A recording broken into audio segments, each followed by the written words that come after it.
Bonjour chers amis et bienvenue dans cette vidéo que nous allons ensemble mener.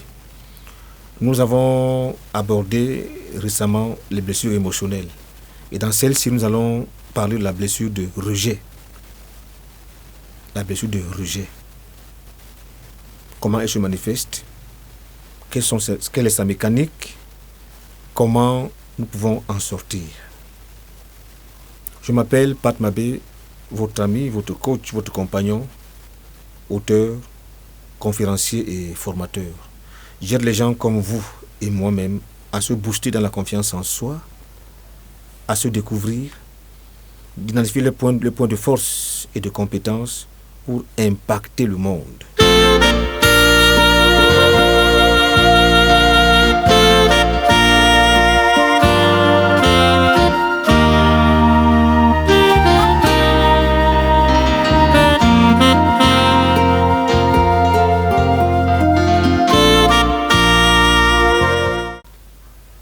La blessure de rejet. Je rappelle ce que nous avons déjà eu à dire. Nous sommes face à 5 blessures émotionnelles. La blessure du rejet, la blessure de l'abandon, la blessure de l'humiliation, la blessure de la trahison et la blessure de l'injustice.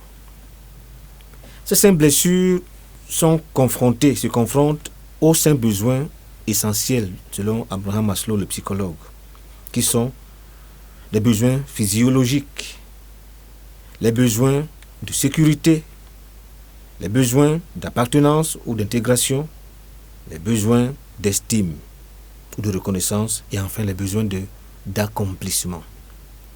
Lorsqu'un besoin n'est pas satisfait, lorsqu'il est bafoué et piétiné, nous tombons dans une blessure. Nous sommes blessés parce qu'un besoin n'est pas satisfait. Alors, le rejet, c'est la blessure la plus profonde, la plus difficile, la plus douloureuse. Pourquoi? Pour 2 raisons. La première, c'est que c'est une blessure qui résume toutes les autres. Quand on est rejeté, on est dans l'humiliation, on est dans l'abandon, on se sent victime de trahison et d'injustice. Et surtout parce que cette blessure vient toucher notre droit à être, notre droit à exister, notre droit à avoir une identité et un nom. Je suis rejeté pour ce que je suis, parce qu'on veut que je sois autre chose. Dans mon pays, le Cameroun, nous avons une chaîne nommée Canal 2 et qui diffuse dans Canal 2 Movie, la branche de cinéma, un téléfilm intitulé La Belle-Mère. C'est l'histoire d'une maman qui a 2 fils. Et la maman veut régner sur la vie de ses 2 enfants, qui sont des garçons.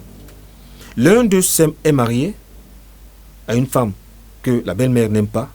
L'autre est fiancé à une femme que la belle-mère n'aime pas. Le premier qui est marié a pour rivale une femme que la belle-mère a choisie pour son fils.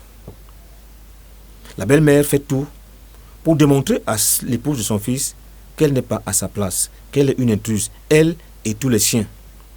Elle la brime, elle la maltraite, elle l'insulte, elle fait tout. Parce que, selon elle, cette épouse de son fils n'a qu'un seul enfant, un seul fils. Et pour elle, c'est trop peu. Elle n'est qu'une femme stérile. Elle en arrive même à porter la main sur elle. Et il a fallu que son fils intervienne de manière vigoureuse et qu'il lui dise un jour, maman, je suis déjà un adulte. Mais le plus grave, c'est que l'autre fils est fiancé à une qui s'appelle Kwedi. Kwedi est handicapée. Elle est au chômage. Kwedi présente ses CV à des entreprises qui un jour l'appellent en entretien. Le CV est agréé, accepté. Et on lui dit, voilà, maintenant tu peux aller rencontrer le DG, le directeur général. Elle le rencontre, tout se passe très bien, jusqu'au moment où Kwedi se retourne pour rentrer. Voilà donc que le DG s'aperçoit que Kwedi est handicapé. Il la rappelle et lui dit, non, ici chez moi, pas de handicapé. La belle-mère, la mère de son fiancé, la rejette parce qu'elle est handicapée. Et elle dit à son fils, il ne faudrait pas que tu viennes souiller notre famille avec ce genre de personnes. Elle verse de l'eau à Kwedi, elle lui brandit, elle lui jette même ses béquilles sur le corps. voilà une situation de rejet. Vous avez connu le film indien Ganga. Ganga est une jeune fille amoureuse de Sagar. Sagar aime Ganga. Mais Ganga est une veuve.